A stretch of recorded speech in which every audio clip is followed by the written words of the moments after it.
The trust shown usually evokes loyalty in return, the ancient Roman historian Livy wrote. Is this statement always true? Judge for yourself. Anna and Alexander did not even remember when they met. They grew up in the same district, played in the same yard, studied in the same grade. Having matured, the young people got married and became the happy parents of their son Andrew and their daughter Eugenia. They were not rich, but they were happy. They were raising their kids and dreamed of a better life for them.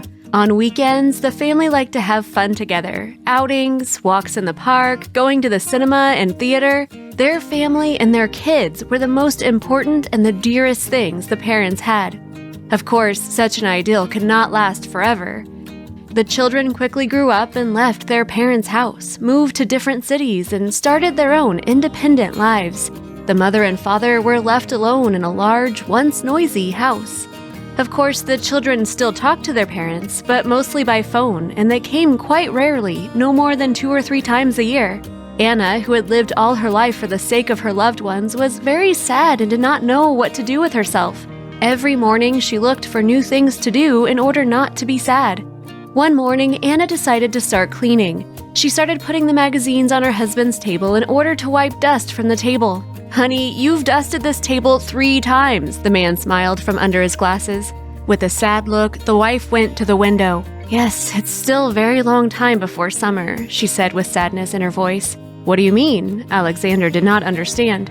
"In the summer, our children will finally come see us," Anna sighed. "I miss them so much." "Maybe we will go and visit the Smiths," the husband suggested. "They invited us to their housewarming party." He came up and hugged his spouse. "Anna, let's have a little fun. Why do we constantly stay here alone? I met Michael today and he is expecting us tomorrow at 3 o'clock.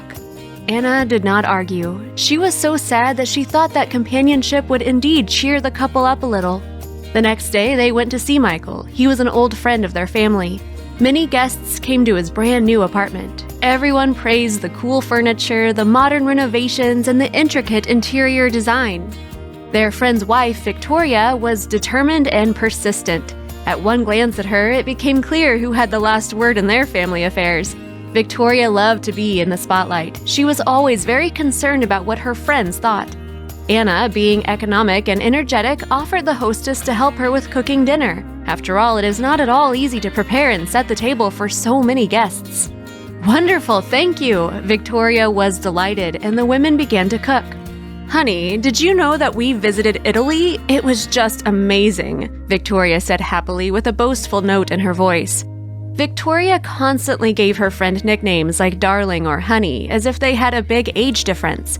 It sounded like Victoria was patronizing the not-so-lucky Anna. At first, Anna was offended by such familiarity, and then she stopped paying attention and got used to it. Moreover, the woman knew how to accept people as they were. Anna was chopping vegetables, and Victoria was talking about her Italian voyage and described all the delights of the trip so vividly and picturesquely that Anna, for a moment, was also transported to that distant European country. "What did you do on vacation?" Victoria asked. Anna got silent and thoughtful. She was shocked by the sudden thought that she and Alexander had not left the city for a long time. The pause lasted too long. Victoria pretended not to notice anything and continued twittering enthusiastically. "And we want to go to the mountains this summer, and then it is always the same, the sea, the beaches. I'm already tired of this monotony," the woman smiled dreamily and her friend lowered her eyes. The housewarming party was fun, the guests joked and talked. On their way home, Alexander told his wife that he and Michael wanted to go fishing. "Are you going to fish?" The woman was amazed. "You never seemed to like fishing before." "So what?" her husband said. "I will try something new. By the way, Michael and Victoria are planning to spend summer vacation in the mountains."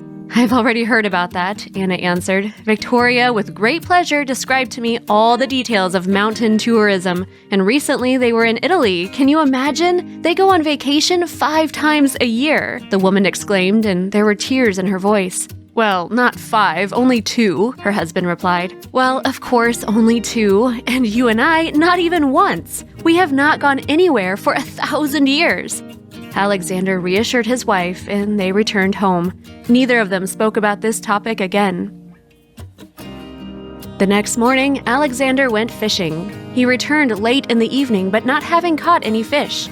"Imagine, I have not caught anything at all," the husband said. "Not a single fish. But it was very cool there. Next weekend, Michael and I plan to go fishing again." Anna agreed. She was glad that fishing so cheered her husband up, even though it was a little bit strange that Alexander suddenly got so interested in going to the river and fishing. A month passed, then another. Every Saturday, the man went fishing with his friend over and over again.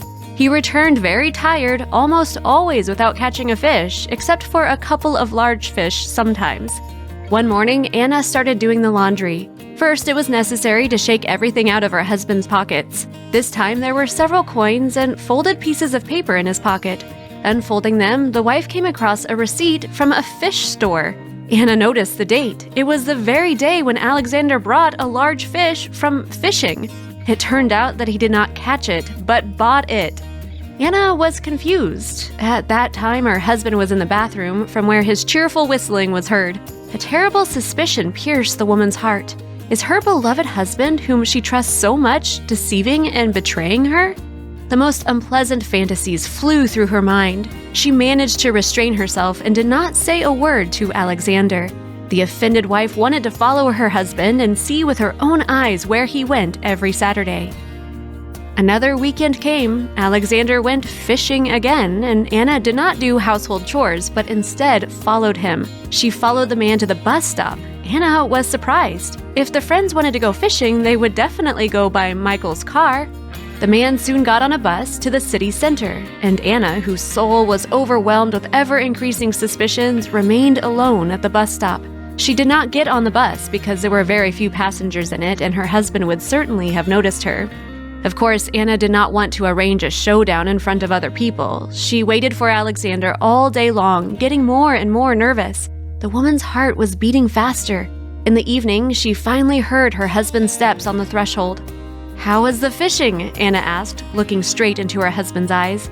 "Just wonderful. Michael caught..." Alexander started, but his wife interrupted him. "Stop lying! I know everything!" Anna shouted with tears in her eyes and poked the receipt from the fish store into her husband's hands. The wife told Alexander all of her suspicions. She also said how she had followed him in the morning and that his bus was not driving at all towards the river. The woman tried to speak calmly and evenly, but she was shaking all over and tears were pouring from her eyes.